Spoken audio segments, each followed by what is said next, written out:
Bom dia, gente. Bem-vindas, bem-vindos. Nosso novo ciclo de julho,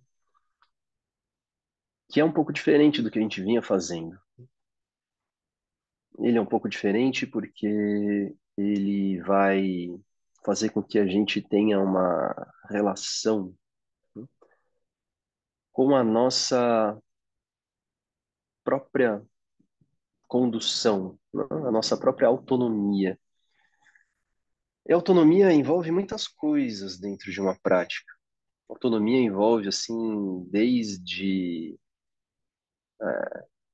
acordar para fazer a minha própria prática, ou encaixar algum momento do meu dia para fazer a minha prática, sem ter necessariamente ali um compromisso, um horário, um grupo, um professor, né? Sem ter necessariamente ali uma aula nova para eu fazer, para eu aprender alguma coisa a partir de uma aula. Então, isso vai envolvendo muitos aspectos, né, do nosso comportamento. É preciso encontrar por conta própria um horário, é preciso se começar de algum lugar, né?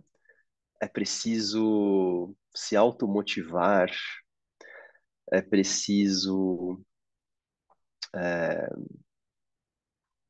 se deixar conduzir, né, por si mesmo, assim, e aí ter ao mesmo tempo, porque quando a gente está numa prática, eu falo isso com uma certa frequência, né? Você faz, mas ao mesmo tempo você percebe. A gente é ao mesmo tempo esse que faz e esse que percebe. E quando a gente está numa prática pessoal, além de fazer e perceber, nós também somos aqueles assim que vão determinando os caminhos da prática. E aí você vai ter jeitos de fazer isso. Você pode determinar os seus caminhos na prática, já pensando previamente o que você quer fazer e fazendo, ou você pode deixar as coisas mais livres e mais espontâneas irem se apresentando e você vai seguindo aquilo que você tem vontade, né? Tem uma série de formas. Quando a gente vai para uma prática pessoal, a gente já não precisa mais seguir certas coisas, como, por exemplo, um tempo de prática, né? A prática pode durar 20 minutos. Ótimo, né? Pode durar o tempo que me der vontade de fazer. Ótimo. Isso pode ser 15 minutos, isso pode ser 2 horas, depende, né? Porque o que está em jogo não é o tempo, não é o relógio. A gente não tem nenhum compromisso com o relógio aqui. A gente tem compromisso com as nossas sensações, a gente tem compromisso com aquilo que nos pega, né, de alguma maneira. E enquanto aquilo está me movendo a fazer mais, eu faço mais. Enquanto aquilo está me levando a algum lugar, eu faço mais. Quando aquilo parou, né, já me distraí, já cansei, já tá bom, né? Nossa, mas passaram só 20 minutos. Vamos ver se amanhã é diferente, né? E aí, bom, eu queria mostrar rapidamente aqui para vocês, não é um momento teórico agora, é só uma pequena introdução. Depois a gente vai ter, né, e logo em seguida, uma fala que também não é longa, mas eu queria passar algumas coisas aqui só para a gente se situar bem no nosso programa, bem professorzinho. Ontem estava acontecendo variações sobre o vazio, né? E aí a gente fez um ensaio com as pessoas, me deu vontade de mostrar as coisas assim com um pouco mais de detalhe, para que todo mundo entenda o que a gente vai fazer aqui. Bom, nosso programa Autonomia na Prática, ótimo. Quais são os nossos temas? Então a gente tem 4 semanas, e eventualmente uma quinta aí que está na manga. Semana um agora, a partir de hoje, Fundamentos da Respiração Pranayâmica. Ah, mas eu já sei os fundamentos. Ótimo, né? Ótimo. Muito do que a gente vai fazer aqui, nós já fizemos antes. Mas uma coisa é fazer conduzido, outra coisa é fazer por conta própria, e outra coisa é a gente, assim, amarrar tudo que a gente fez e tentar condensar isso, né? Então, A gente vai passar por isso na nossa prática de hoje, na nossa fala de hoje. Na semana 2, semana que vem, eu propus algo que eu estou chamando de o caminho dos órgãos internos. A gente vai fazer um passeio por certos órgãos. A gente já fez isso com a área do útero, a gente já fez isso com os rins, a gente já fez isso com o coração, mas tem outros, né? Tem o fígado, tem o estômago, tem o baço, a gente, o cérebro, né? E também certas glândulas.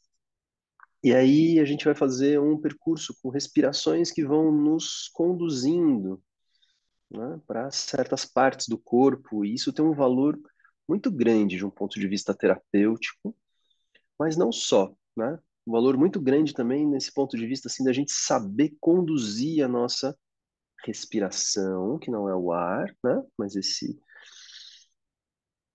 ar imaterial que o yoga chama de prana, por certos locais do corpo. Na semana 3 é o eixo central. Então, uma coisa é fazer isso passear por certos órgãos, ter certos caminhos, outra coisa é tentar concentrar e condensar isso em um eixo. Aquilo que vai para o centro e aquilo que vai para cima. E a semana 4 não respirar, ou seja, parar a respiração em alguns momentos, pausas, kumbhaka, e a relação com a meditação, né? Então, esse é o caminho proposto. Tirando a coisa dos órgãos que a gente nunca fez, não são exatamente novidades, né?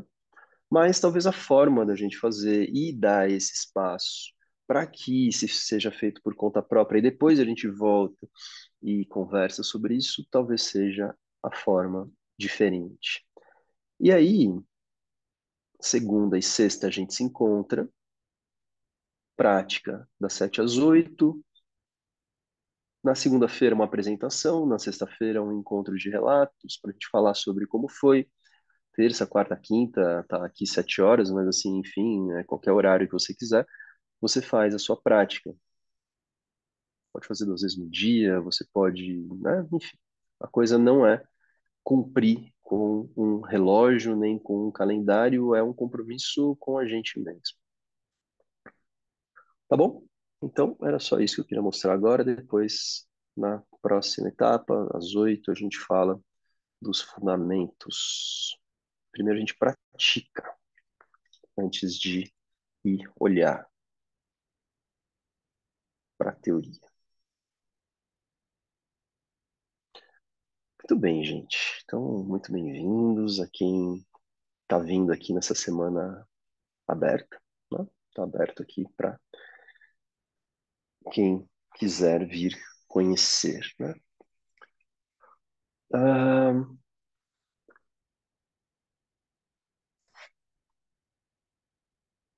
e para quem não puder, né, fazer essa parte depois das 8, porque tem seus compromissos, vai ter uma gravação, vai ficar disponível, você pode ouvir depois, para te ajudar nesse processo de construção da prática, tá bom?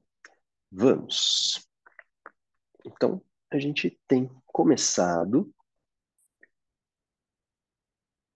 a partir assim de uma chegada mesmo na prática, né? Um momento onde eu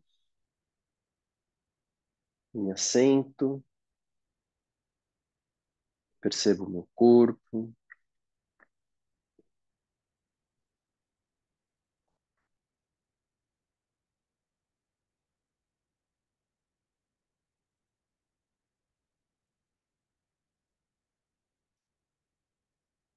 às vezes o corpo já chegou, mas a minha presença, a minha consciência ainda está dispersa. E é com ela que a gente vai lidando, a gente vai procurando reuni-la ao longo da prática. Mas tem alguma coisa que eu já posso fazer de início, que é assim, aquilo que está ao meu alcance agora, da melhor maneira possível, procurar tomar consciência desse corpo. Talvez se fazer essa pergunta, como nos fazia Dr. Bolli, Quanto tempo leva para tomar consciência do corpo inteiro simultaneamente? E alguma coisa já muda.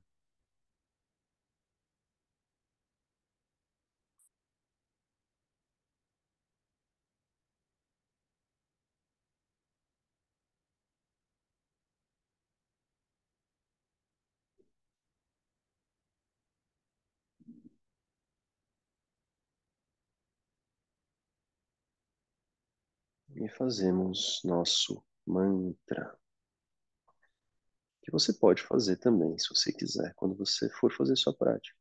Ou outro, outra coisa. Se prepare, inspire. Om Sahana Vavatu Sahanao Bhunaktu Sahaviryam Karavavai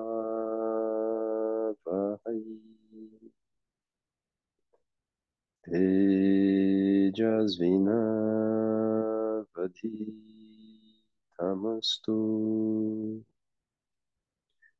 Ma Vidvishavahai Om Shanti Shanti Shanti.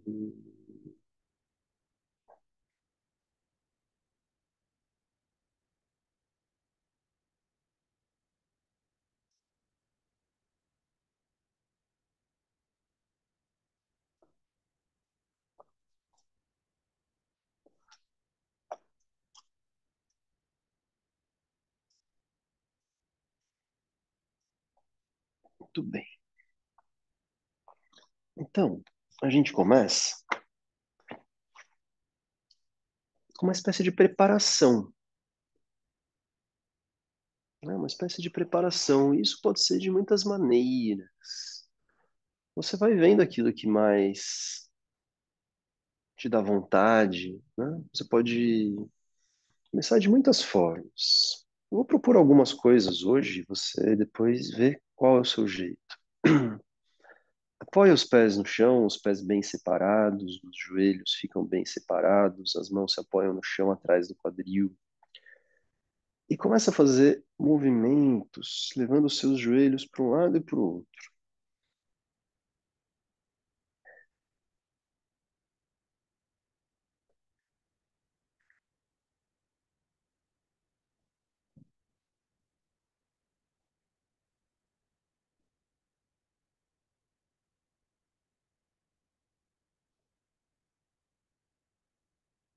E você pode inspirar quando os joelhos vão para cima e expirar quando os joelhos vão para o chão.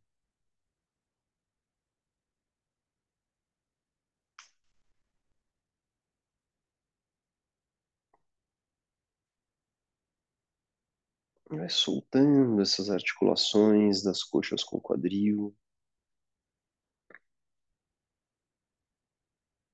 percebendo a torção que isso faz na sua coluna vertebral.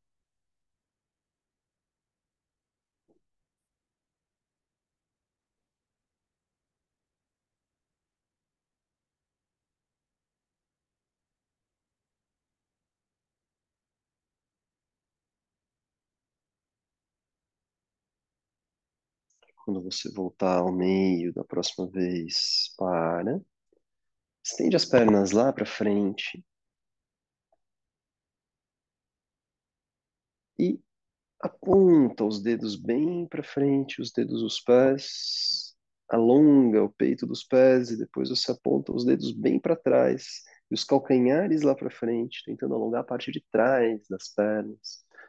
E assim você faz esses movimentos. Uma forma que o professor Shimada, né, gostava muito de começar suas práticas.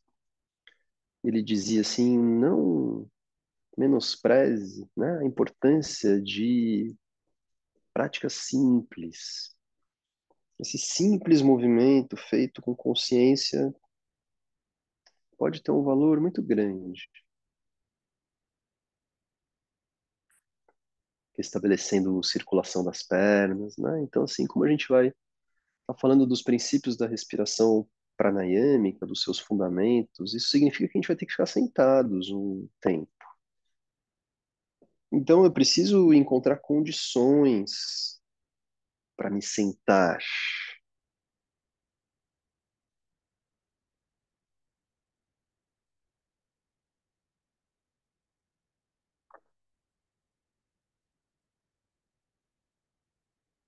E para com esses movimentos, flexiona um pouco os joelhos e as mãos vão segurar lá nos dedos dos pés ou abaixo dos dedos dos pés.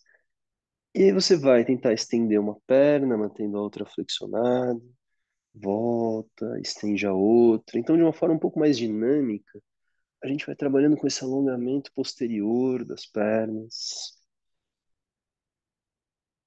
Por que isso mais dinâmico no começo? Porque eu estou chamando isso de uma preparação, onde o nosso corpo talvez não esteja ainda muito pronto para ficar parado. E você pode fazer disso um espreguiçamento.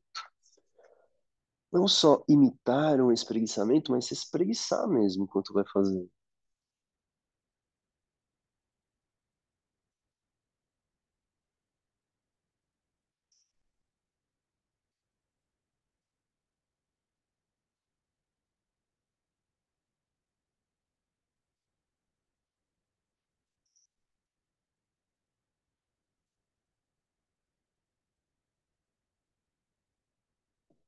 E aí você estende as duas pernas, fica um pouquinho em Paschimottanasana, na pinça.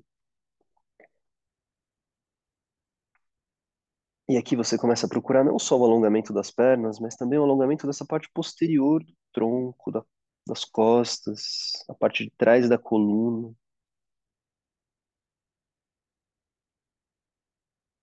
Aprofunda um pouco a sua respiração. Firma o abdômen, de forma que você possa empurrar a sua respiração para as costas e começar a dar algum pulso na parte de trás do corpo.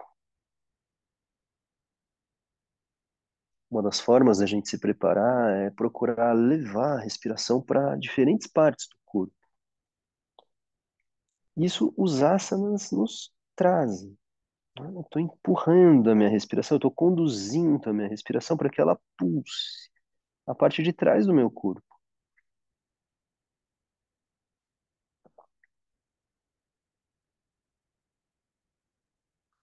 E volta.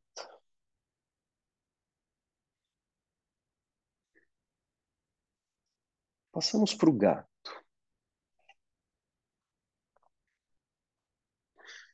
Então, na construção da postura de meditação, tão importante quanto ter um alongamento, uma mobilidade, né, dessas articulações, das pernas, é também importante a gente ter essa mobilidade da coluna. A gente vai buscar isso com esses movimentos do gato. Então, quando você inspira, olha lá para frente, para cima, afunda as costas, sobe o quadril. E quando você expirar, traz o quadril para dentro, sobe com a coluna e traz o queixo na direção do peito. E vai explorando a flexibilidade da coluna vertebral.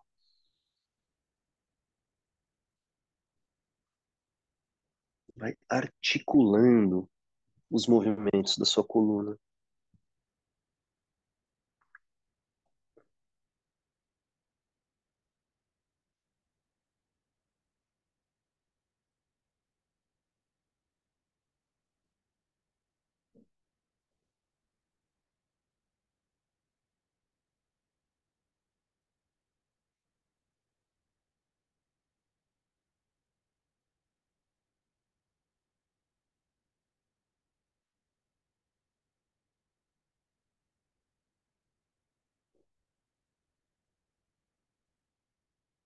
E para no meio. Traz o pé direito, ao lado da mão direita, entre as mãos, mais pertinho da mão direita. E aí você vai afundando o seu quadril, né? Como se fosse assim, levando o quadril para baixo e para frente.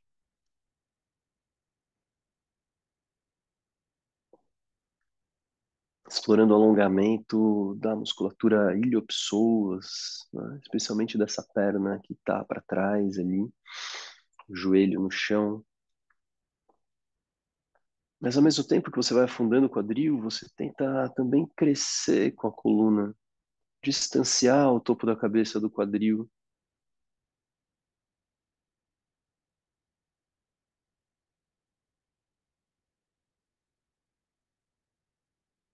e volta,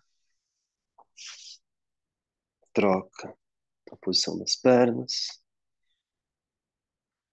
Da mesma forma faz para o outro lado.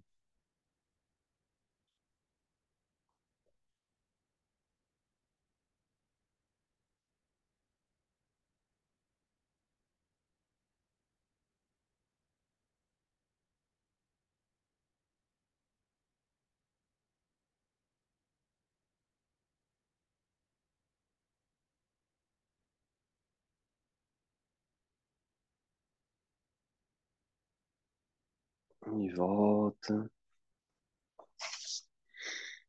Passa para uma posição deitada de bruços.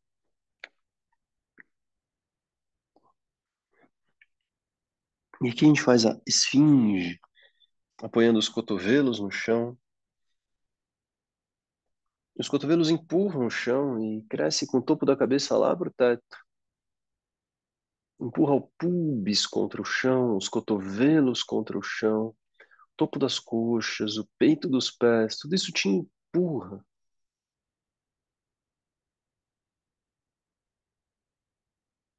E vai direcionando sua respiração lá para a região do osso externo, para a região das costelas, como quem vai querendo levar essa respiração lá na direção das clavículas, na base do pescoço.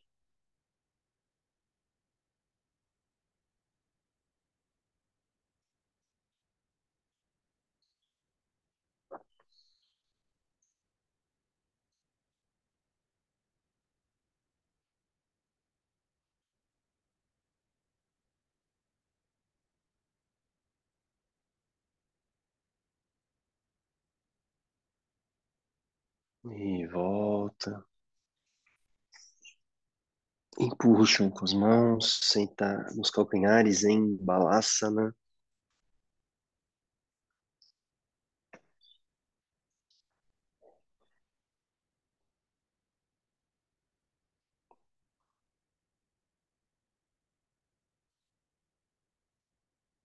E procura explorar esse pulso de respiração atrás do quadril, no sacro, na lombar, na área dos rins.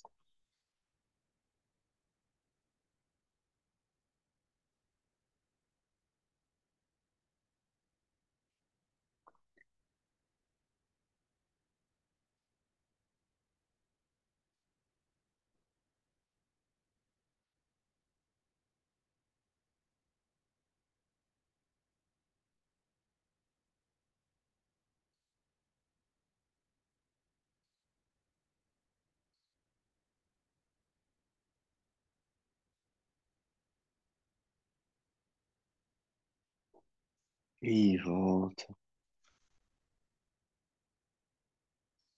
E passamos a uma posição sentada.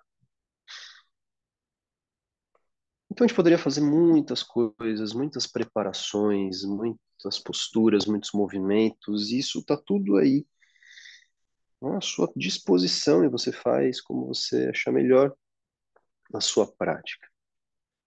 E aí a gente precisa encontrar uma postura sentada, né? Qual é a minha postura?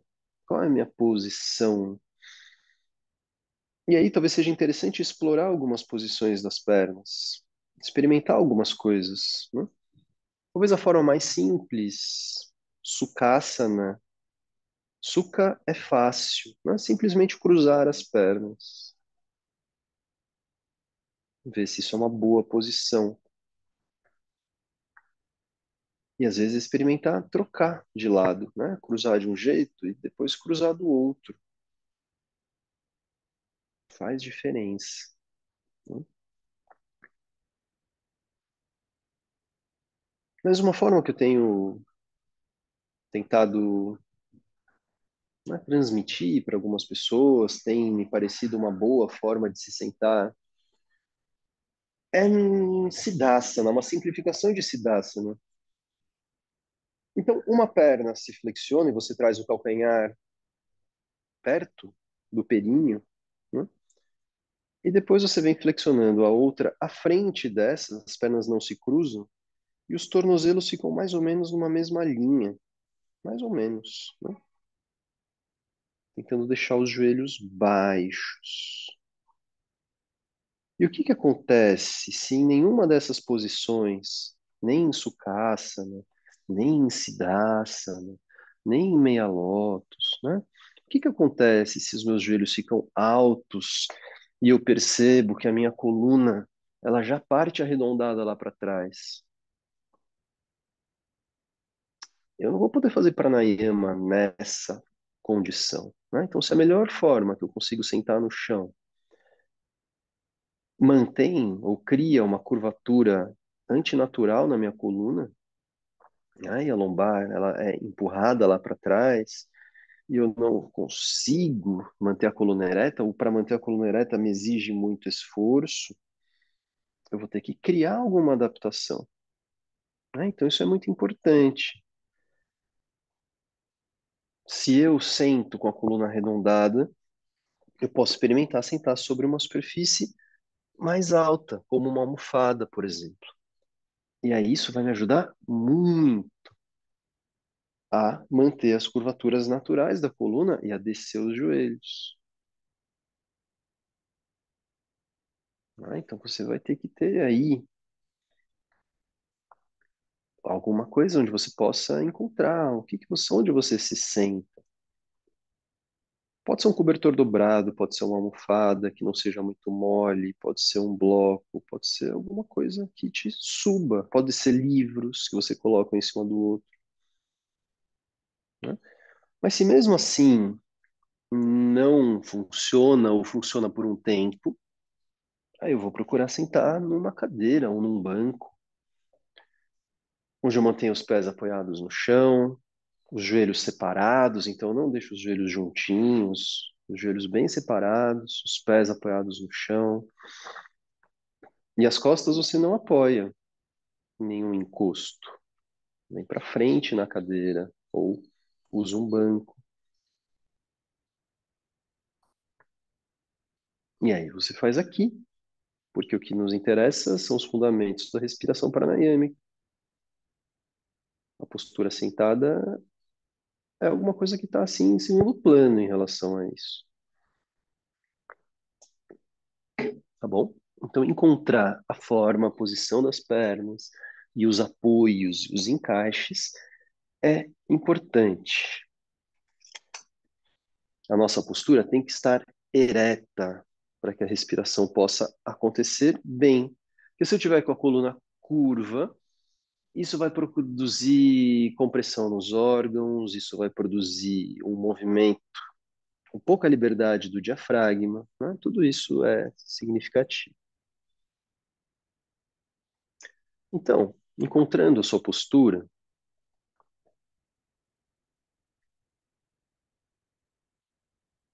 procura uma condição de leveza e descompressão, né? Esse é o nosso ponto de partida no asana.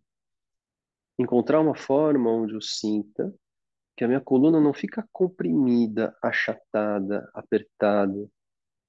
E muitas vezes arranjos espontâneos acontecem. A coluna não como um pilar de sustentação, mas o corpo inteiro trabalhando junto para sustentar a coluna como se ela flutuasse lá dentro do corpo.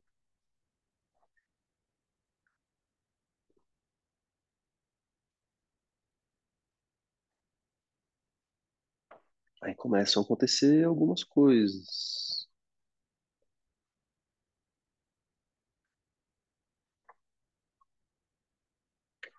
Então, procura reconhecer quando você encaixa a sua postura, como está o seu abdômen.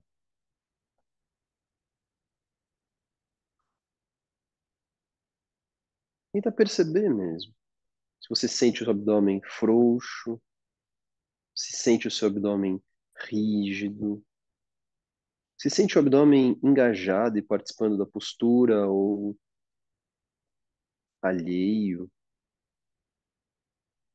faz uma espécie de autoavaliação.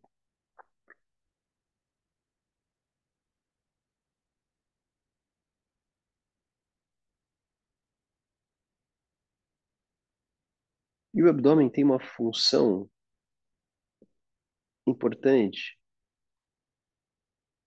tanto na sustentação da postura, então o abdômen tem uma função importante para o asana, e o abdômen tem uma função importante para a respiração. Enquanto a respiração é livre, que você deixa a respiração livre agora, o abdômen tem uma função importante para o asana.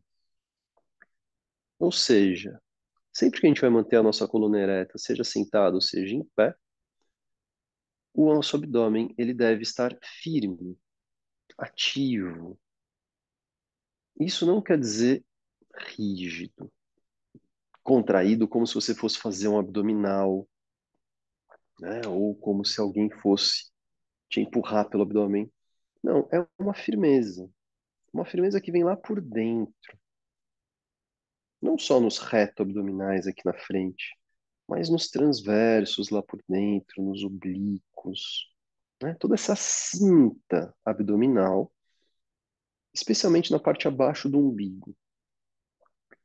Então, isso assim forma uma espécie de uma cinta, como se começasse a sustentar o corpo a partir daí. Isso te ajuda também a colocar a lombar no seu lugar. Mas a gente vai falar mais de coluna e de eixo na semana 3. Por enquanto é importante a gente perceber que o abdômen precisa ficar ativo. E esse abdômen ativo, ele é fundamental também para a nossa prática respiratória. Começa a aprofundar a sua respiração.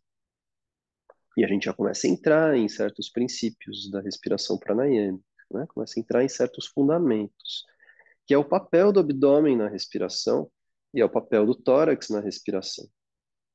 Então você começa a fazer respirações mais profundas e respirações mais lentas, que são características que a gente vai falar um pouco mais para frente também dessa respiração pranayâmica, né? Profundas e lentas, pouco a pouco mais profundas, pouco a pouco mais lentas. E essas respirações mais profundas, elas não devem tirar o meu abdômen do seu estado ativo, não devem estufar o abdômen lá para fora. Então, durante uma inspiração, o papel do abdômen é conter essa pressão de expansão. Sente que ele vai sendo empurrado para fora, né? Porque a minha respiração, ela não é só torácica e alta. A gente vai chegar no tórax daqui a pouco, mas ela exerce uma certa pressão querendo empurrar o abdômen para fora, mas esse abdômen resiste.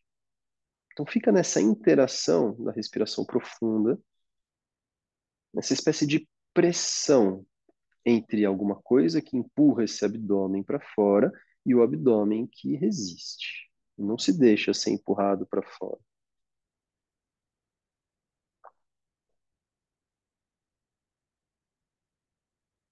Então, na inspiração, o abdômen tem essa função de contenção.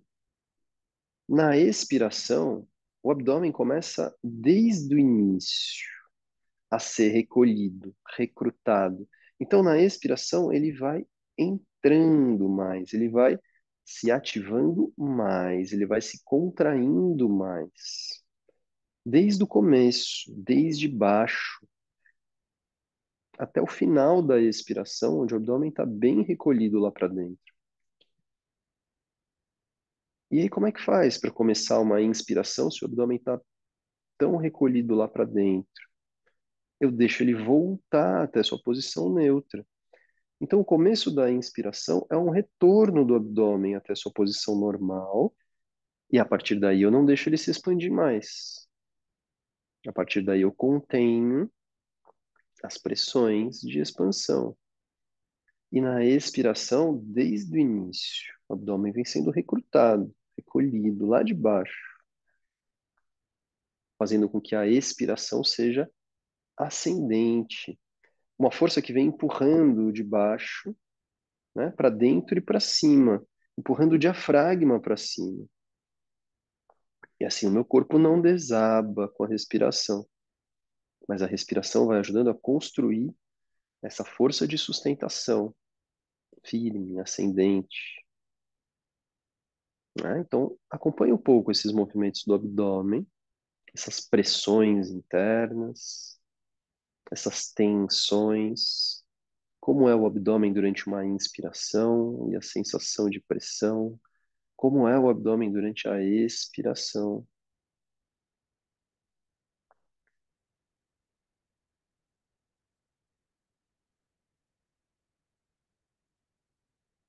E a gente pode olhar para o tórax enquanto o abdômen está aí.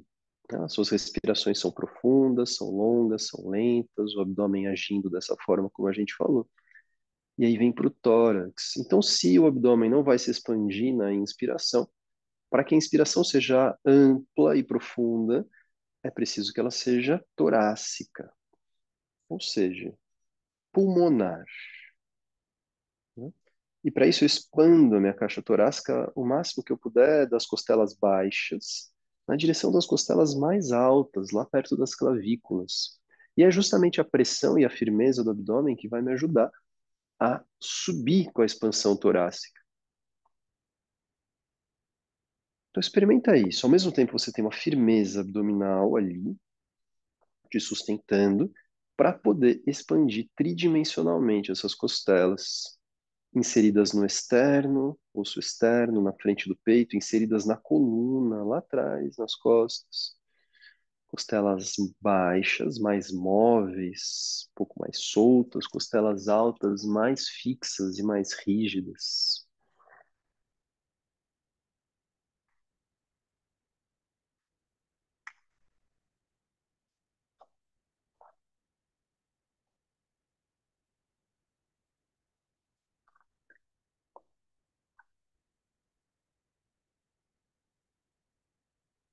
Então, assim se dá o nosso mecanismo de bombeamento respiratório. Então, a gente já encaixou uma postura, a gente já encaixou esse mecanismo de bombeamento respiratório. Agora, a postura talvez tenha que ser reatualizada algumas vezes. Se ela se cansa, você troca. Se você sente que a coluna começa a se encurtar, você usa uma almofada, usa um apoio, vai para a cadeira. Se sente que as articulações das coxas com o quadril ou os joelhos, né, doem, vai para a cadeira. É a respiração o nosso ponto mais fundamental. Então não prejudica a respiração tentando fazer uma postura, tá? E aí a gente vai para aquilo que são os princípios dos mudras. Uma coisa é o bombeamento da respiração, outra coisa é como é que a gente começa a direcionar isso para dentro, né? Então, para que a gente possa construir uma respiração ascendente, com efeitos internos ascendentes, a gente precisa de certos direcionamentos, certas conduções internas, né, que vêm a partir dos mudras, a partir desses orifícios e tubos. A gente vai falar agora principalmente da região pélvica, né, região anal, região genital, região do umbigo. Então deixa a sua respiração livre um pouco outra vez. E aí, você vai fazendo uma contração do esfíncter anal, percebendo que à medida que contrai, ele também se eleva. E aí você relaxa. E faz isso algumas vezes. Contrai e percebe que quando contrai, ele se eleva e depois relaxa. O que nos interessa não é tanto a contração, mas é a elevação. Então vai se concentrando nessa elevação da região anal, do esfíncter anal, como se isso fosse te levando para dentro do corpo, né? Como se percorresse a partir dessa força de elevação, como se continuasse percorrendo esses tubos internos por dentro do corpo,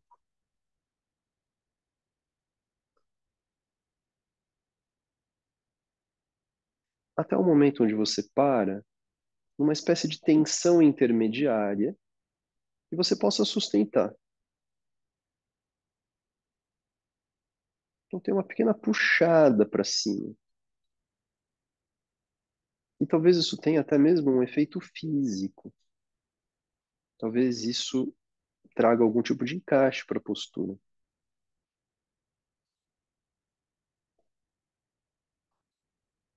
E aí você começa com o esfíncter urinário,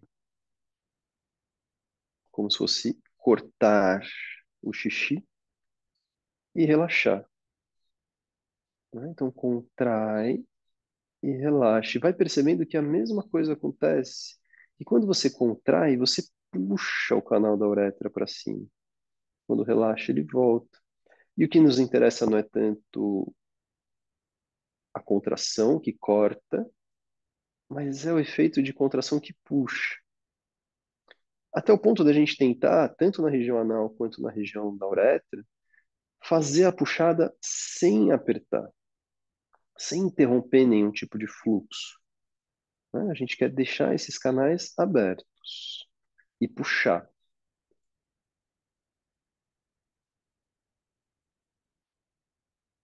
E quando você reconhecer que tem essa puxada do canal da uretra a cada contração, você para numa posição intermediária, onde você possa sustentar isso, onde não haja esforço. Você precisa se concentrar, sim, senão isso escapa, mas não está fazendo força. E é como se você quisesse percorrer esse tubo, esse canal da uretra internamente. E tanto a partir da região anal quanto a partir do canal da uretra, isso te leva para dentro do corpo e para cima. Naturalmente, vai havendo assim uma espécie de recolhimento, né, quando você faz isso, da própria raiz do umbigo, como se esse umbigo tivesse ainda uma continuidade que te leva lá para dentro do corpo.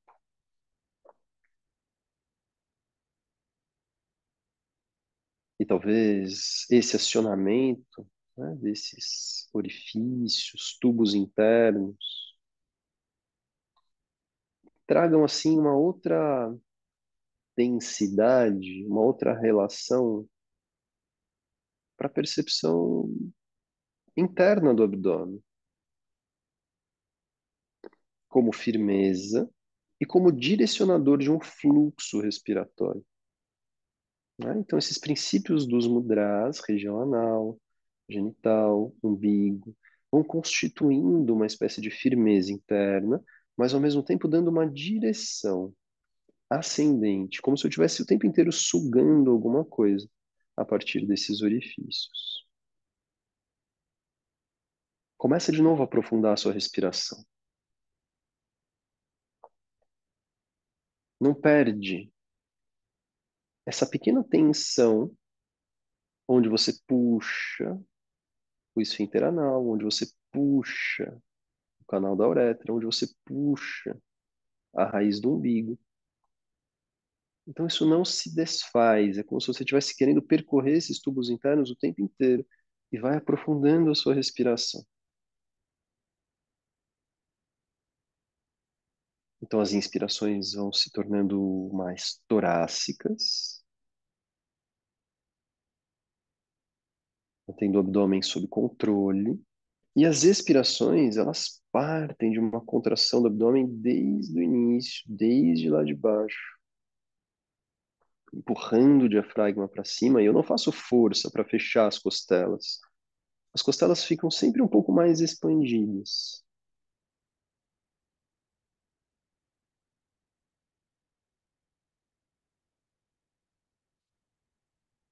Nesse momento, eu posso lançar mão de duas técnicas, né, que a gente já usou aqui algumas vezes. Uma delas é o Kaki Mudra, respiração pelo bico do corvo, pela boca. Então eu faço um biquinho com a boca, como se fosse um canudinho, bem estreito, onde eu vou sugar. E esse sugar do bico do corvo me ajuda a entrar em contato com esses orifícios e os tubos a partir de dentro. E o direcionamento ascendente que eu procuro fazer com isso, como se a minha respiração partisse lá de baixo. Como se eu inspirasse a partir desses orifícios e não a partir do nariz ou da boca. Aqui no dry eu sugo por alguns segundos, depois eu abro a boca, deixo o ar entrar completamente e posso soltar pelo nariz. E na hora de soltar, eu não deixo as coisas descerem. É como se eu estivesse invertendo uma tendência natural de descida e quero continuar empurrando as coisas para cima. Ou você faz o Kaki Mudra algumas vezes e ele te ajuda a entrar em contato com esses orifícios. Ou você vai para a respiração Ujjayi, uma pequena trava na garganta, um pequeno estreitamento da passagem do ar, que tem relação com o Kaki Mudra. Não tão fechado, mas o Kaki fecha um bico na boca. O Jai fecha e estreita essa passagem do ar na garganta. É como se fizesse o bico na garganta. E a respiração é nasal, o que para manter por um longo tempo é muito mais interessante. É necessário respiração nasal.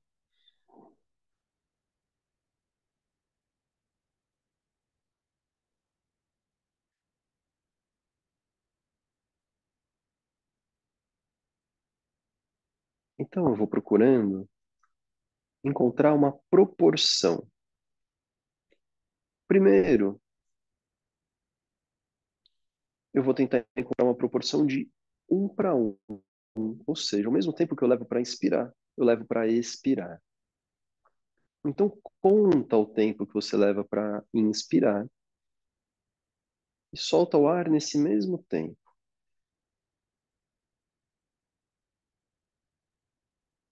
Faz isso algumas vezes.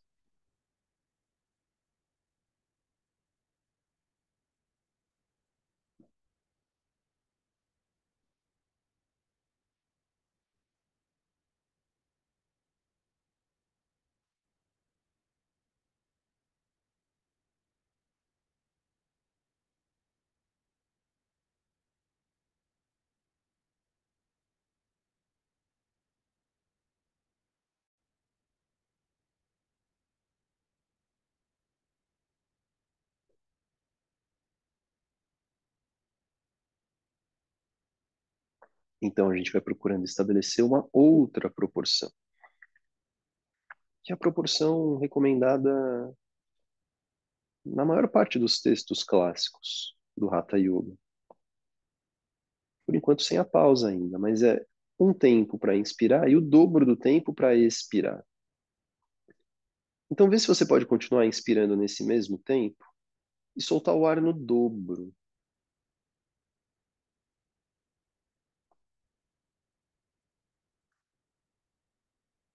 Então, se você vinha inspirando em 5 segundos, por exemplo, você vai tentar soltar o ar em 10. E o que que acontece se começar a sentir falta de ar no final da expiração? Você vai ter que diminuir o tempo de inspiração para também diminuir o tempo de expiração. Então, se quando eu estava lá em 1 para 1, eu conseguia inspirar em 6 e soltar em 6, mas na hora que eu vou procurar fazer no dobro do tempo, eu não consigo mais inspirar em 6 e soltar em 12. Eu vou diminuir, eu vou tentar inspirar em 5 e soltar em 10. Ou eu vou tentar inspirar em 4 e soltar em 8. Eu vou encontrar uma proporção onde eu termine a minha expiração sem nenhuma urgência pela próxima inspiração, sem nenhuma pressa por inspirar de novo. Não uma vez, mas vários ciclos. Né? Então, é uma proporção que possa ser mantida por vários ciclos. E você conta mesmo. Depois a gente abandona a contagem. Mas no início a gente conta. Vê se pode encontrar um ritmo que você sustente por alguns ciclos.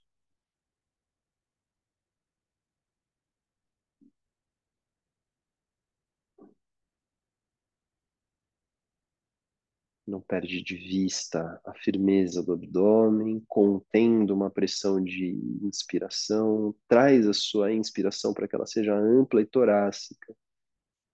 Na expiração, o abdômen entra em ação desde o início, lá de baixo.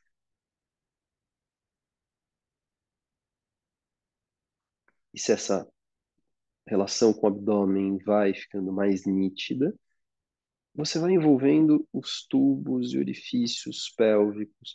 Então é como se você sugasse a partir da região da uretra, é como se sugasse a partir da região anal, é como se sugasse a partir do umbigo, puxando isso para cima, para dentro do seu tórax na inspiração. E na expiração, aquela firmeza do abdômen ajuda a conter o movimento de descida. Então você continua empurrando para cima na expiração, procurando manter essas proporções. E tudo isso simultaneamente.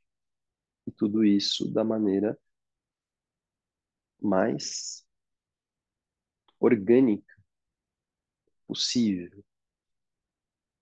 Né? Não como um robozinho que encaixa um monte de processos, mas como um corpo que pulsa.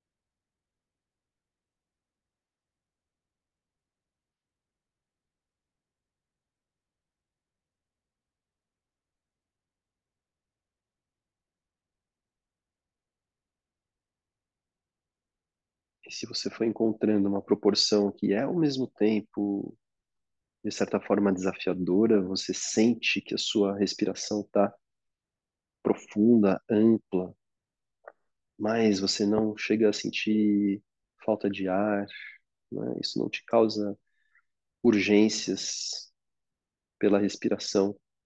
Talvez sinta uma alteração do estado de consciência, do estado mental. Talvez comece a sentir uma diminuição da interferência racional ou até mesmo emocional, mas mantém esse estado de consciência muito alerta, ativo, revertido em ganhos de capacidade de percepção. Então, toda essa capacidade cognitiva, em contato com a sua capacidade de sentir. E assim você vai refinando, aperfeiçoando os mecanismos da respiração, os encaixes, os tubos, os fluxos, as pressões. Tudo isso refinado a partir da repetição e a partir do ganho na capacidade de percepção. E quando soltar o ar da próxima vez, deixa a respiração livre.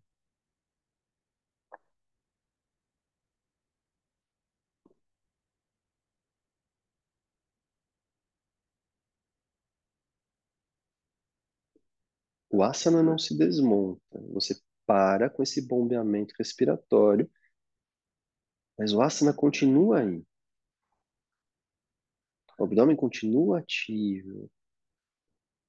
Parte desses princípios dos mudras continuam aí, mas a respiração é livre. Talvez seja bem suave.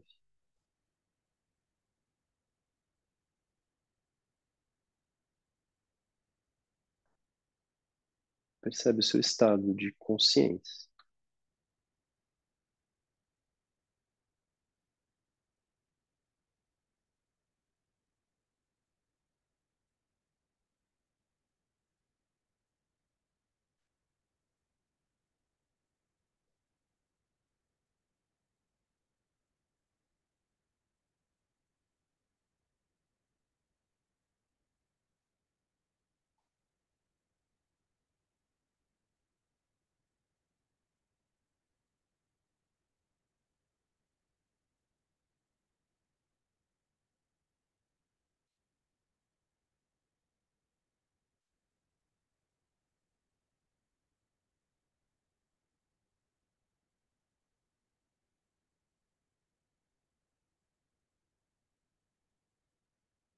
Retoma alguns movimentos.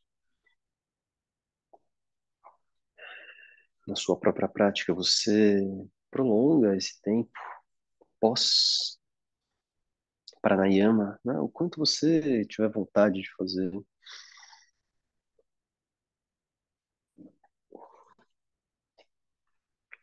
A gente chega ao fim da nossa prática, nunca bruscamente, nunca interrompendo, né? Saindo correndo, sempre retomando movimentos, retomando respirações um pouco mais profundas. Demora um pouquinho para abrir os olhos. Quando abre, abre piscando, né?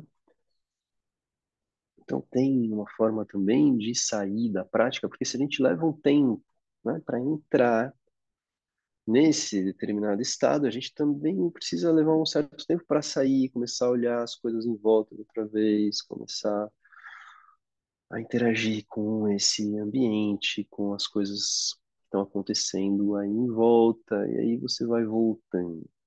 Muito bem, gente. Então essa é a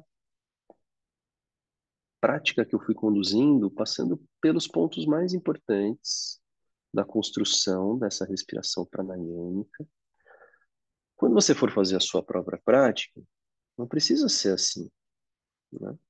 Você pode muito bem já sentar, já começar com as práticas respiratórias, ao mesmo tempo acionar os mudras, ao mesmo tempo a respiração torácica, abdominal, tudo aquilo se encaixa, tudo junto, né?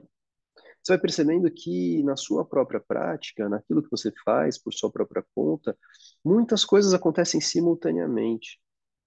A gente não precisa sempre de uma construção, de um passo a passo. Talvez precise, talvez não, né? Você vai identificar. Você pode fazer uma preparação ou pode não fazer uma preparação. Você pode experimentar, né? E ter liberdade para isso. Bom, então já são 8 horas. Eu vou fazer um intervalinho, só 5 minutinhos para a gente, se precisar de uma água, de um banheiro. 8h05 a gente vem para esse nosso lado teórico, que está muito ligado com a prática, né? Não é uma teoria, mas é uma fala ligada à prática que vai contribuir, eu acho, para explicar um pouco do que a gente fez e para dar alguns direcionamentos para aquilo que será feito nos próximos dias, tá bom? Quando você fizer por sua própria conta, sexta-feira voltamos a nos encontrar para mais uma prática. Então, quem puder, fica aí. Se precisar sair, pega depois, vai estar lá na gravação, no mesmo lugar que você acessou, ali tem gravações do lado, né? Um cardzinho com gravações. E aí você pega essa explicação lá, tá bom? Vai ser breve, e eu acho que vai ajudar a construir a prática. Muito obrigado pela presença, para quem se vai. Até já, para quem fica. Boas práticas. Desejo sucesso nessa nossa empreitada. Nos vemos sexta-feira ou nos vemos daqui 3 minutinhos, 8h05, a gente já retoma. Beijos para quem tá.